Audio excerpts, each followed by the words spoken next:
Election ಪರ್ಪಸ್ಗೋಸ್ಕರ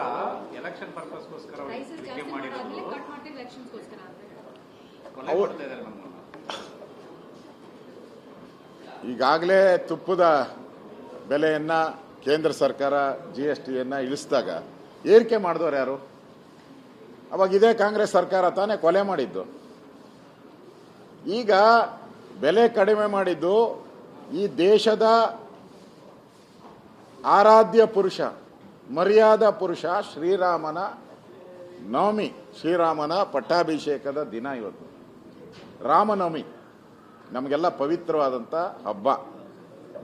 500 ವರ್ಷಗಳ ಹೋರಾಟ ಆದಮೇಲೆ ನಾವು ರಾಮ ಮಂದಿರ ನಿರ್ಮಾಣ ಆಗಿದೆ ಇವತ್ತು. ಆ ಸಂದರ್ಭದಲ್ಲಿ ರಾಮನವಮಿಯ ಗಿಫ್ಟ್ ಆಗಿ ನರೇಂದ್ರ ಮೋದಿಯವರು ಕೊಟ್ಟಿದ್ದಾರೆ. ಇದಕ್ಕೆ ಯಾಕೆ ಎಲೆಕ್ಷನ್ಗೆ ಕನೆಕ್ಟ್ ಮಾಡ್ತೀರಾ? ದೇಶದಲ್ಲಿ ಎಲ್ಲ ತಿಂಗಳು ಎಲೆಕ್ಷನ್ ನಡೀತಾನೆ ಇರ್ತತಪ್ಪ, ವರ್ಷ ಪೂರ್ತಿ ಎಲೆಕ್ಷನ್ ನಡೀತಾನೆ ಇರ್ತೈತೆ. ಹಂಗಾರೆ ಯಾವುದನ್ನು ಡಿಕ್ಲೇರ್ ಮಾಡಬಾರ್ದಾ? ಕಾಂಗ್ರೆಸ್ ಅವ್ರಿಗೆ ಮೊಸರಲ್ಲಿ ಕಲ್ಲು ಹುಡ್ಕೊಂಡು ಚಂದಾಗಿ ಹೆಂಗೂ ಪಾಪಾರ ಔಟಿದ್ದಾರೆ. ಇಡೀ ದೇಶದಲ್ಲಿ ಕಾಂಗ್ರೆಸ್ ಮುಕ್ತ ಆಗೋಗ್ಬಿಟ್ಟಿದೆ. ಇನ್ನಿರೋ ಸ್ಟೇಟಲ್ಲಿ ಮುಕ್ತ ಔಟತ್ತು ಅಂತೇಳಿ ಭಯದಿಂದ ಆ ಥರ ಸ್ಟೇಟ್ಮೆಂಟನ್ನು ಕೊಡ್ತಾ ಇದ್ದಾರೆ.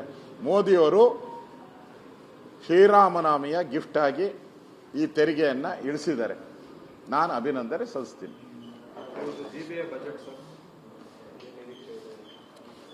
GBA ಬಜೆಟಲ್ಲಿ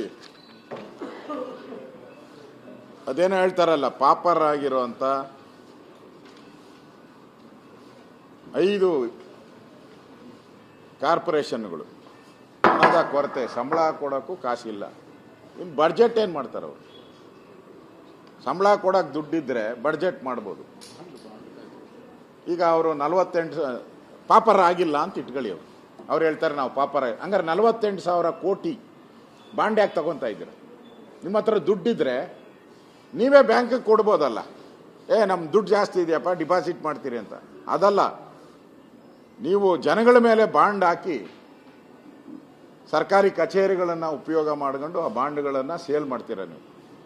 ಯಾರೋ ಲೈಸೆನ್ಸ್ಗೆ ಹೋದರೆ, ಯಾರೋ ಕಾಂಟ್ರಾಕ್ಟ್ರುಗಳು ಕಾಂಟ್ರಾಕ್ಟ್ ಲೈಸೆನ್ಸ್ ಬಂದರೆ ಎಲ್ಲರ ಮೇಲೂ ಇನ್ಮೇಲೆ ಸುಲಿಗೆ ಮಾಡ್ತಾರೆ ಆ ಬಾಂಡ್ ಹೆಸರಲ್ಲಿ. 40 ನಿಮ್ಮ ಆದಾಯ ಎಷ್ಟು? 5 ಕಾರ್ಪೊರೇಷನ್ ಆದಾಯ 5,000 ಕೋಟಿ. ನೀವು ಸಾಲ ಮಾಡ್ತಾ ಇರೋದೆಷ್ಟು? 48,000 ಕೋಟಿ.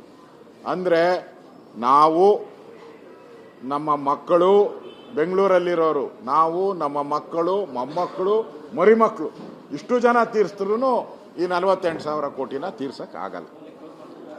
ಜನ ಚೀಮಾರಿ ಹಾಕ್ತಾರೆ. 3 ವರ್ಷದಲ್ಲಿ ಏನು ಕೆಲಸನೇ ಇಲ್ಲ. 3 ವರ್ಷದಲ್ಲಿ ಒಂದು ಟೈಲರಿಂಗ್ ಮಿಷಿನ್ ಕೊಟ್ಟಿಲ್ಲ, ಒಂದು ತಳ್ಳೋ ಗಾಡಿ ಕೊಟ್ಟಿಲ್ಲ, ಒಂದು ಇಸ್ತ್ರಿ ಪೆಟ್ಟಿಗೆ ಕೊಟ್ಟಿಲ್ಲ, ಅಂಗವಿಕಲರಿಗೆ ಸೈಕಲ್ ಕೊಟ್ಟಿಲ್ಲ, ಸ್ಕೂಲ್ಗಳಿಗೆ ಕಾರ್ಪೊರೇಷನ್ ಸ್ಕೂಲಲ್ಲಿ ಇನ್ನೂ ಶೂ ಕೊಟ್ಟಿಲ್ಲ, ಸ್ವೆಟರ್ ಕೊಟ್ಟಿಲ್ಲ. ಇಷ್ಟೆಲ್ಲ ಇದ್ದೂ ಕೂಡ ಏನೋ ಬಡ್ಜೆಟ್ ಮಾಡ್ತೀನಿ ಅಂತಂದರೆ ಅದೇನೋ ಹೇಳ್ತಾರಲ್ಲ, ತಿರ್ಕನೋರ 100 ಮುಂದೆ ಆ ಸ್ಥಿತಿ ಇವತ್ತು. ಪಾಪರ್ ಮಾಡಿಬಿಟ್ಟಿದ್ದಾರೆ. ಕೆಂಪೇಗೌಡರು ಕಟ್ಟಿದ ಬೆಂಗಳೂರನ್ನು ಹಾಳು ಮಾಡಿದಂಥದ್ದು ಕಾಂಗ್ರೆಸ್. 5 ಭಾಗ ಮಾಡಿ ಕೆಂಪೇಗೌಡರನ್ನು ಒಡೆದು ಭಾಗ ಮಾಡಿದ್ದಾರೆ. ಇವರಿಗೆ ಯೋಗ್ಯತೆ ಇಲ್ಲ.